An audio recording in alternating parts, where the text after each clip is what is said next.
Assalamualaikum warahmatullahi wabarakatuh. Halo teman-teman sekalian, perkenalkan nama saya Muhammad Salul S. Gibran dengan NIM A12125100027. Pada kesempatan kali ini saya akan menjelaskan atau membawakan materi mengenai hak asasi manusia dan rule of law. Dalam hal ini merupakan tugas dari mata kuliah pendidikan kewarganegaraan. Langsung saja saya akan memulai penjelasan materi dari hak asasi manusia dan rule of law. Kita perlu ketahui bersama terlebih dahulu apa sih itu HAM. Nah, pada dasarnya HAM itu adalah hak yang dimiliki setiap manusia sejak lahir yang bersifat universal. Maksudnya universal di sini ialah itu berlaku untuk semua orang yang ada di dunia ini. Nah, di situ hak tersebut dilindungi oleh negara dan hukum, dan itu harus, karena itu adalah pengakuan dari Perserikatan Bangsa-Bangsa atau PBB. Jadi Perserikatan Bangsa-Bangsa telah mengakui adanya HAM bagi setiap orang harus dilindungi oleh negaranya sendiri dan juga hukum yang berlaku di negara tersebut. Kita masuk pada pengertian rule of law.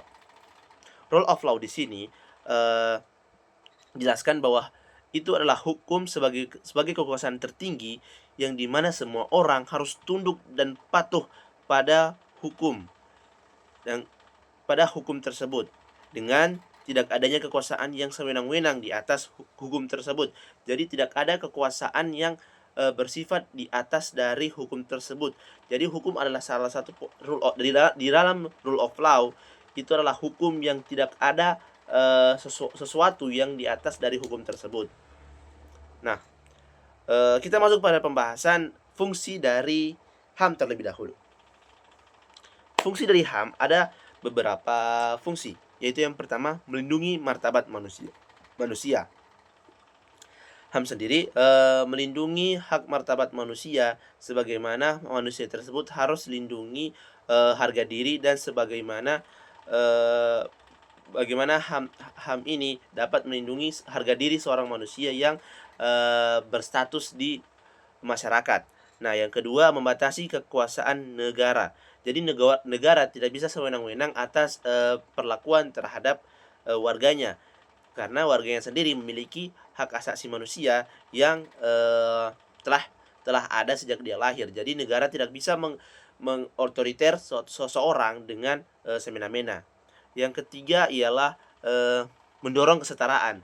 Nah, dengan adanya HAM, maka kesetaraan yang ada di dalam elemen masyarakat akan lebih balance, karena masyarakat tidak akan diganggu hak asasi manusianya dengan semena-mena. Yang keempat ialah menjamin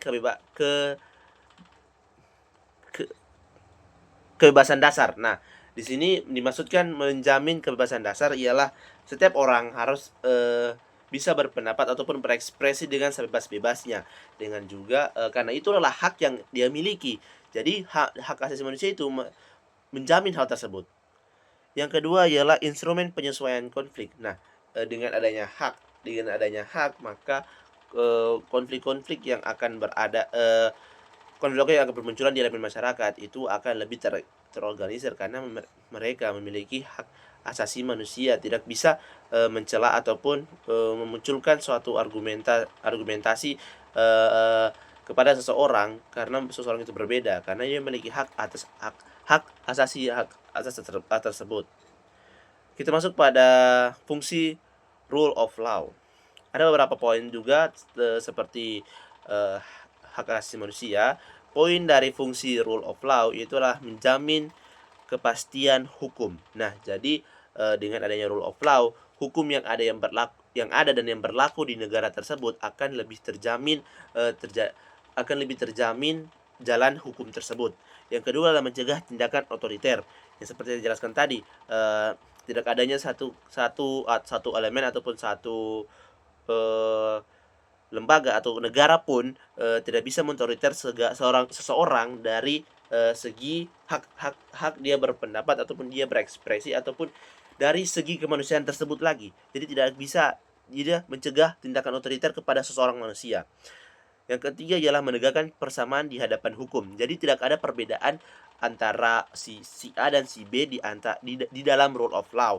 Jadi di hadapan rule of law, di hadapan hukum tersebut, seseorang itu sama saja. Dia tidak bisa dibedakan antara A dan B, kastanya apa. Dia hanya dibedakan oleh salah dan benar. Yang keempat ialah menjamin keadilan prosedural. Jadi di sini keadilan akan rule of law itu menjamin adanya keadilan prosedural. Keadilan yang di sini ialah keadilan yang harus dijalankan di mata hukum. Tidak bisa kita mengambil kesimpulan bahwa keadilan prosedural ini keadilan yang bisa kita buat dengan kita sendiri. Tidak bisa. Itu adalah hal yang bertolak belakang. Yang kelima, yang terakhir adalah memberikan legalitas pada tindakan pemerintah. Nah, dengan adanya rule of law, maka pemerintah juga bisa memberikan jalan legalitas bahwa hal yang dijalankan oleh pemerintah itu tersebut memiliki landasan ataupun sesuai dengan hukum-hukum atau sesuai dengan dengan prosedural yang ada. Nah, saya masuk pada dasar-dasar hukum HAM yang ada di Indonesia. Ada 3 poin di sini, ialah ada di UUD 1945 pada pasal 20A dan 28J sampai 28J. Yang kedua ialah UU nomor 39 tahun 1999 tentang HAM, dan yang ketiga ialah UU nomor 26 tahun 2000 tentang pengadilan HAM. Nah, saya akan masuk pada jenis-jenis HAM. Nah, jenis-jenis HAM ialah hak sipil dan politik. Di situ maksudnya hak sipil dan politik, seseorang dapat hak sipil, berarti seseorang layak mendapatkan kehidupan ataupun layak hidup di negara tersebut dengan hidup yang layak dan juga hidup dengan bermasyarakat yang ada di elemen. Dan juga hak politik, dengan masyarakat bisa sebebas-bebasnya berpendapat ataupun berekspresi, karena itu tadi jadi masyarakat itu memiliki hak-hak berekspresi dan berpendapat. Yang kedua adalah hak ekonomi dan sosial budaya. Hak ekonomi di sini ialah seseorang harus berhak mendapatkan suatu pekerjaan di negara yang dia tinggal, dan itu hak yang harus dia capai. Dan juga sosial budaya, seseorang harus bisa minimal mendapatkan suatu sosial budaya. Contoh kecilnya itu adalah seseorang harus mendapatkan sebuah pendidikan yang layak dengan adanya misalnya sekolah 12 tahun ataupun mendapatkan pendidikan eksternal di luar sana. Yang ketiga ialah hak korelatif, yaitu seseorang berhak mendapatkan lingkungan ataupun benefit-benefit pembangunan dari suatu negara yang dia tinggali. Saya akan masuk pada prinsip-prinsip rule of law. Seperti rule of law itu ada supremasi hukum, persamaan di depan hukum, dua process of law atau proses adil, dan pelindungan HAM. Di sini prinsip-prinsip law itu lebih ke sama seperti penjelasan saya di fungsi-fungsinya ya. So apa hubungan antara HAM dan rule of law? Jadi HAM butuh hukum untuk ditegakkan. Rule of law adalah penjamin perlindungan bahwa HAM akan terjalan dengan baik. Tanpa adanya HAM dan rule of law, keadilan tidak akan ada. Adapun penerapan Indonesia, adanya Komisi Nasional Hak Asasi Manusia atau Komnas HAM, ada sistem peradilan yang berbasis hukum, ada Mahkamah Konstitusi yang mengatur ini, dan juga peradilan HAM. Namun peradilan HAM telah dihilangkan, tidak ada semenjak 1999. Jadi ya peradilan HAM dikembalikan ke peradilan umum gitu. Jadi pada intinya teman-teman sekalian, HAM pada dasarnya itulah melekat pada setiap manusia sejak lahir dan tidak dapat dicabut. Sementara rule of law merupakan prinsip bahwa hukum harus menjadi kekuasaan yang tertinggi, sehingga semua orang, baik